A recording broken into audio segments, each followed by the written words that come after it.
You know, you know that very specific feeling of betrayal. You just finished a really grueling 10-kilometer run, and you worked hard. You look down at your watch to check your splits, and the map shows that for the last 20 minutes, you were apparently swimming in the local river. Oh, yeah, or running through someone's living room 3 streets over. It's the classic drunk GPS effect. It's pretty much the bane of every runner's existence. Exactly. And, I mean, it brings up this eternal dilemma we face. Do we buy the watch that looks like a stunning piece of jewelry, something you can actually wear to a business dinner? Or do we buy the ugly, rugged, military-grade brick because it's the only thing that gives us data we can actually trust? Right, it's the classic form versus function trade-off. Usually if it's pretty, the antenna is compromised. If it's accurate, well, it looks like a tank. Well, today we are taking a deep dive into a device that claims to have solved that trade-off completely. We are looking at the Huawei Watch GT Runner 2. And the claims here are not subtle. They aren't just saying they made a nice watch. They're claiming a revolutionary new antenna design that physically changes how GPS works. Yeah, they are really swinging for the fences with this one. They've explicitly targeted the Garmin Forerunner 970, which, as you know, is widely considered the gold standard for accuracy in the industry right now. And they've basically said, we beat it. Those are fighting words. Absolutely. So our mission today is to find out if this is just, marketing fluff or a genuine breakthrough. And to do that, we have pulled apart two incredibly dense technical reviews from the absolute heavyweights of the industry. First, we're looking at the 5krunner.com. Right, who's known for forensic level breakdowns. He uses a standardized test route that he's been running for over a decade, which gives us amazing historical data to compare against. And he spent about a month with this watch in the real world. And we also have DCRainmaker.com. The rigorous skeptic. Rainmaker is famous for stress testing devices in ways that usually break them, specifically to cut through the marketing hype. And like the 5K runner, he also put a solid month of real-world testing into this. So this isn't some quick first impressions hot take. Right. But before we get into the whole he said, she said of the testing, we need to pause for a reality check. A disclaimer, essentially. A very crucial one. Because we are going to be talking a lot about heart rate accuracy and GPS tracks today. You, the listener, have to remember that neither of these reviews represents an absolute objective truth for you specifically. Because biology gets in the way. Exactly. Take heart rate accuracy. It's not just about the sensor technology inside the watch. It depends heavily on your unique physiology, your skin tone, the density of hair on your arm, the specific shape of your wrist bone, even your activity type and running cadence. Right, like if I have a really heavy arm swing, that shakes the watch more. Precisely. That introduces noise that the optical sensor has to filter out just to find the blood flow signal. So what works perfectly for a reviewer in the Netherlands might be an absolute disaster for you running in New York. And the same goes for GPS. Running in a dense city with giant skyscrapers is a completely different physics problem than running out in an open field. So treat these reviews as valuable data points, not absolute gospel. Okay, disclaimer noted. Here is our roadmap for this deep dive. We are heading toward a really serious conflict over GPS performance. I'm talking a fight in the parking lot level of disagreement between our two sources. But first, we need to understand why this watch is physically different. Let's talk about the hardware. This is where Huawei usually shines, and the GT Runner 2 is really no exception. The first thing both reviewers flagged was the build quality. Usually, if you spend around 400 euros on a dedicated runner's watch, you expect plastic. Right, they usually call it fiber-reinforced polymer to make it sound fancy, but we all know it's just plastic. Exactly. But Huawei has gone with a full titanium alloy case. That's a material you usually only see in the 800 or 900 euro price bracket. It's lightweight, it's hypoallergenic, and it just instantly feels premium on the wrist. And then there's the glass. Yeah. I love this detail because it sounds like a magical item from a video game. Kunlun Glass 2. It does sound a bit mystical, but it's actually a really smart piece of material science that solves a very specific runner's problem. Which is what? Well, normally you have two choices with watch glass. You have Gorilla Glass, which is chemically strengthened. It's tough, but it can scratch if you accidentally break your wrist against a brick wall.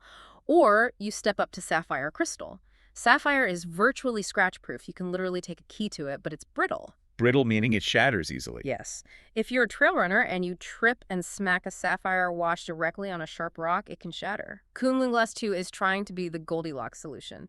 It has a nanocrystal structure that offers superior scratch resistance to Gorilla Glass, but it retains enough flexibility so it won't shatter on impact like sapphire. That is a massive deal for trail runners or anyone who is a bit clumsy.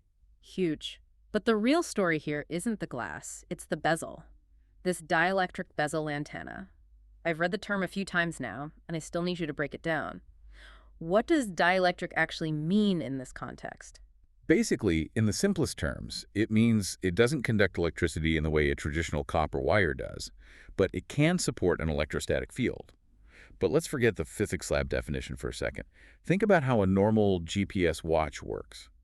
The antenna is usually a little metal wire or a patch buried inside the plastic case. So it's sitting under the screen or completely underneath the top bezel? Right, it's floating inside. Mm. The problem with that is everything around it, the battery, the internal screen components, the metal casing, can interfere with the extremely faint GPS signal coming down from space.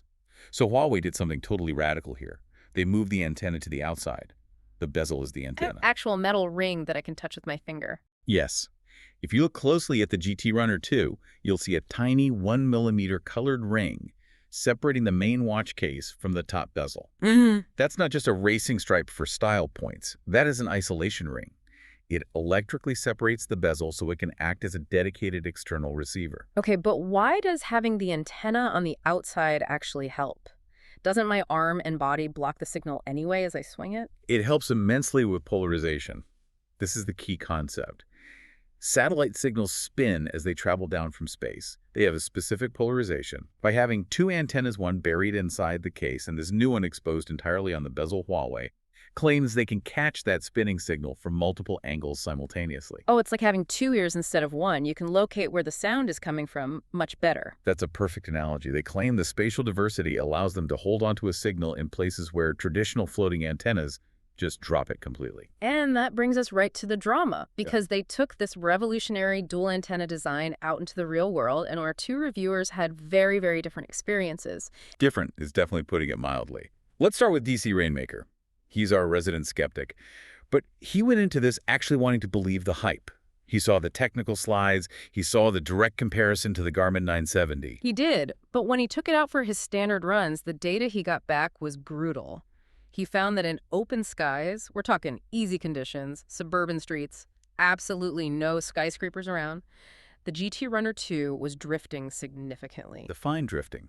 Are we talking a meter or two off the curb? We're talking 50 meters off the trail. Whoa, 50 meters is an entirely different street. Exactly. He showed GPS tracks on switchbacks, you know, those tight zigzag paths up a steep hill where the watch just lost the plot entirely. It looked like he was bushwhacking straight through the forest instead of staying on the marked path. That's really bad. But the part that really made me laugh and kind of worry as a runner was the lock to road issue he found. Oh, this is a fascinating failure mode. So Rainmaker is running in a dense city environment. He's physically running on the sidewalk, but the watch shows him running dead center in the middle of the road. In traffic. Right, in traffic. Yep. And then he deliberately crosses the street to run on the other sidewalk.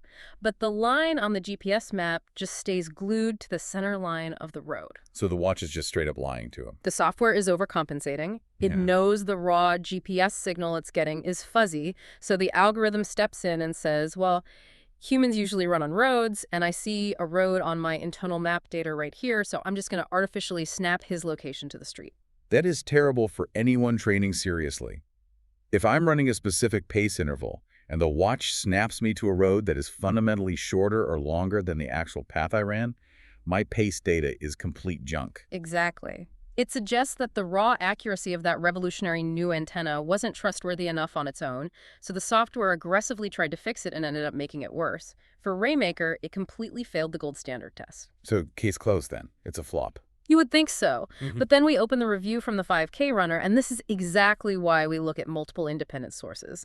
Because his experience was the complete polar opposite. How opposite are we talking? Well, he has a standard test route that he has run with every major GPS watch for 10 years.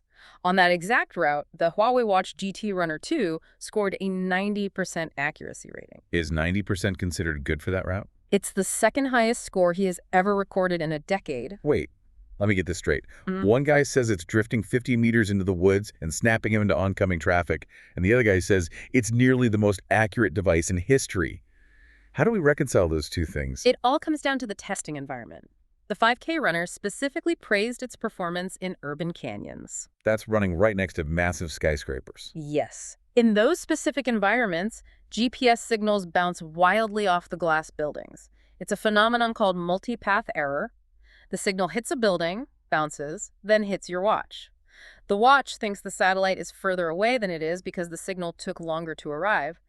This is where that polarization, the dielectric bezel, seems to actually work its magic. So if you are a dedicated city runner, constantly dodging skyscrapers in Chicago or London, this might actually be your holy grail watch. It really seems so. He found it actively outperformed both the highest-end Garmin's and the Apple Watch Ultra in those specific, exceptionally tough conditions. However, the 5K runner did find one really weird thing in his data, the switchback oddity. And this connects right back to that idea of the watch guessing your location. Yes, this is one of those details that is, frankly, a little mind-bending. He did a test on a route with really tight turns under heavy tree cover. Generally, the watch tracked him accurately, but he noticed on the final map that the watch appeared to initiate a turn about 15 meters before the actual turn in the trail. Before the turn, so it's predicting the future. That's the direct implication. A raw GPS sensor physically cannot know you're going to turn before you actually change direction. This strongly suggests there is some incredibly aggressive algorithmic post-processing happening under the hood. The software sees a pattern, maybe it sees the trail on the map, or it analyzes your heading changes over the last mile, and it preemptively guesses the path. That is deeply unsettling. It's like the watch is driving the bus instead of just recording the trip. It raises a profound philosophical question about what accuracy even means anymore. If the watch guesses where you are going perfectly and draws a pretty line on Strava that looks correct, does it actually matter if it didn't technically track you there? It's the difference between a real documentary and a movie based on true events. Exactly. But there was one scenario where that predictive guessing was undeniably a massive advantage: tunnels. Ah, right. Usually GPS just flat out dies in a tunnel. Satellites can't see through a mountain. Correct. But both reviewers, even the highly skeptical Rainmaker, found that the GT Runner 2 drew a perfect, smooth, straight line through long tunnels. How does it pull that off if it has zero satellite signal? It uses advanced sensor fusion. The moment the watch realizes it lost the GPS signal, it instantly switches over to using its internal accelerometers and gyroscopes. It knows your exact speed entering the tunnel, it knows your exact direction, and it sees the tunnel on its downloaded internal map. So it essentially dead reckons your path until you pop out the other side and it catches a satellite again. That is genuinely brilliant engineering. It is, and it executed that handoff better than almost any of the competition. So while the open sky accuracy is clearly a massive battleground, the loss of signal handling is absolutely top tier. Okay, so the GPS is a complex mixed bag depending on where you physically run. Let's move over to something that is almost always a disaster on wrist-based watches: heart rate. Usually we just tell people that if you genuinely care about your heart rate data, you need to buy a chest strap. The wrist is physically the worst place on the body to measure a pulse. Your arm is swinging violently, your muscles are flexing, the heavy watch case is bouncing around. It just creates a mountain of noise for the sensor. But Huawei is heavily pushing a brand new sensor suite here, the TruSense system. Right. Now, the previous version of their sensor was the TruSense 5.0 Plus.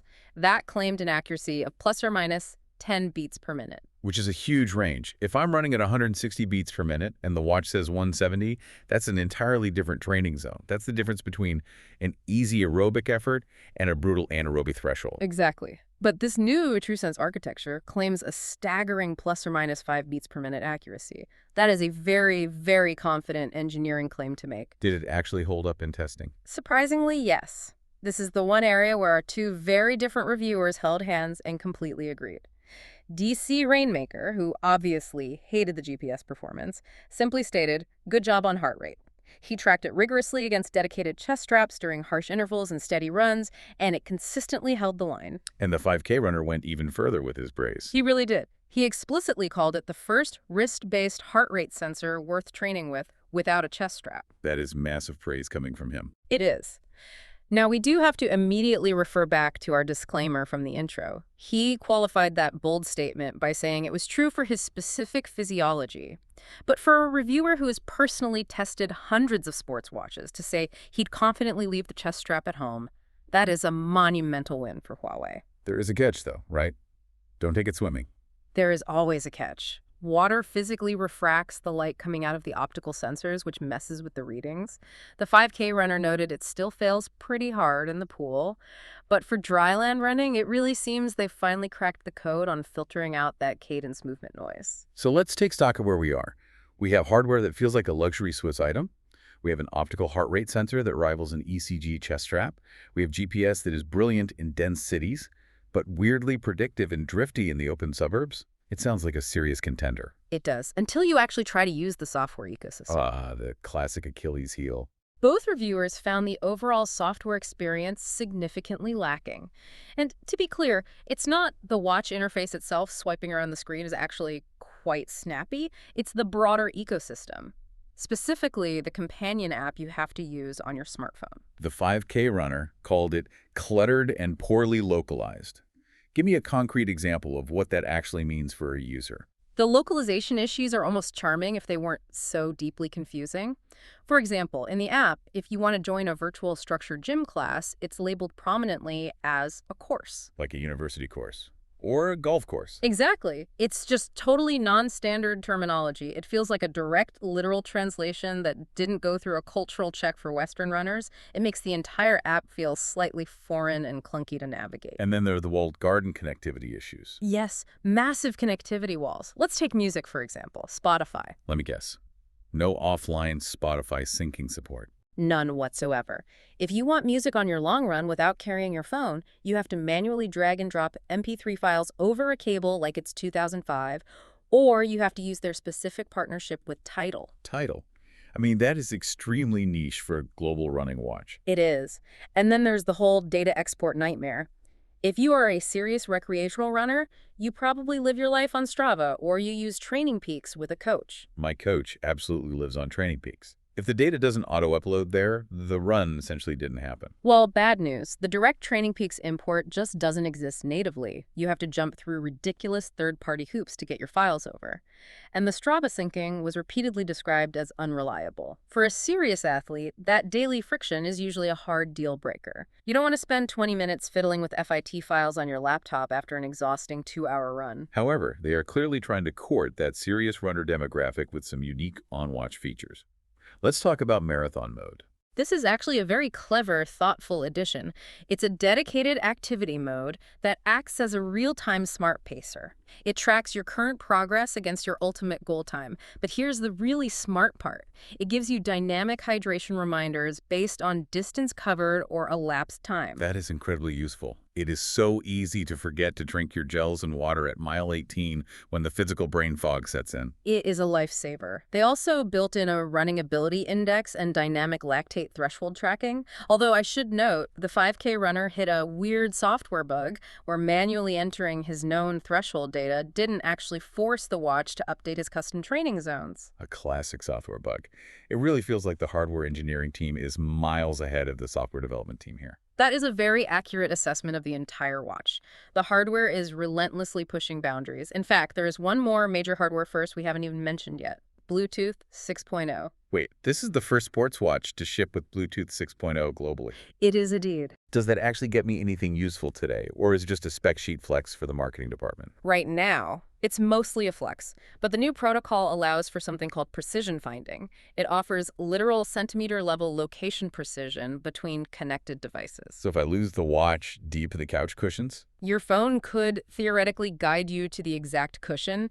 It's really future-proofing the device, but it shows Huawei is willing to pay to put the absolute latest tech into the physical build. And we definitely have to mention the battery. Yeah. Because none of this amazing hardware matters if it dies at mile 20 of a race. You have absolutely zero concerns there. They claim 32 hours of continuous GPS time with the gesture-based display. That easily covers even a slow 100-mile ultramarathon. And remarkably, it has incredibly fast charging. You can plug it in and get a massive battery boost enough for a long weekend run-in just 15 minutes. That is a total lifesaver for the I forgot to charge my watch and my running group is leaving in 20 minutes crowd, which is completely me. Yeah. I am definitively that crowd. It's a deeply practical feature that honestly outweighs a lot of the software quirks for a lot of busy people. So we've unpacked a ton of data here. We have a massive conflict on open sky GPS accuracy, a definitive win on optical heart rate, beautiful titanium hardware, and a really messy software ecosystem. Let's try to bring this all to a balanced verdict for the listener. Who is this watch actually built for? If we synthesize both of these thorough perspectives, the ideal buyer is a very specific profile. It's a runner who values premium hardware design and physical build quality above almost all else. You want a watch that feels like luxury, you want the titanium, you want that incredible Kunlun Glass screen, but you absolutely don't want to pay the 1,000 euros for a flagship Garmin Phoenix. And you probably need to live in a dense city. Yes. If we trust the 5krunner's extensive historical data, if you regularly run in urban canyons with towering glass buildings, this new dielectric antenna design might actually solve your specific GPS headaches better than the current market leaders. But there's a massive flashing warning sign regarding the ecosystem. Huge caveat. You absolutely cannot be married to the specific data ecosystems of Strava or TrainingPeaks, or at the very least, you need to be willing to fiddle with file exports and workarounds every week. And ideally, you're probably already using a Huawei smartphone in your daily life. That would make the entire syncing experience infinitely smoother. If you are already living in that specific hardware ecosystem, this watch is a no-brainer. It's a masterpiece of industrial hardware. But if you are a dedicated iPhone user deeply entrenched in Apple Health, or a longtime Garmin user who relies entirely on the Connect app, this is going to feel like a massive step backward in daily user experience, even if the actual physical watch on your wrist feels significantly nicer. It's the classic early adopter tax. You get the cool new outside antenna, the shatterproof glass, the Bluetooth 6.0, but you have to actively deal with the buggy app and joining a course instead of a class. Precisely. You're paying for that bleeding-edge hardware innovation with daily software frustration. Before we sign off today, I want to circle back to that switchback oddity we discussed. The watch actively drawing a turn 15 meters before the runner actually turned their body. It really stuck with you, didn't it? It really did. Because it raises a genuinely provocative question for the entire future of this technology. We fundamentally rely on these expensive devices to tell us the objective truth about our physical performance. But if the software algorithms are getting so incredibly good that they can just guess our path to make the map look pretty on our phones, do we actually care about raw physical accuracy anymore? That is the big question facing the industry. If the final map looks perfect to your friends and the total distance calculation is exactly correct at the end of the run, does it truly matter to you that the watch wasn't technically tracking you in real time, but rather predicting your movements? It feels like we are rapidly moving into an era of synthetic reality for endurance sports. As we inevitably see more AI integration baked directly into these devices, that line is going to get blurrier and blurrier. We might very soon stop seeing where we actually ran and just start seeing where the watch algorithm thinks we should have run. A little scary, but definitely efficient. That is definitely something for you to think about on your next long run. That's all for this deep dive. Thanks for listening. Happy running out there.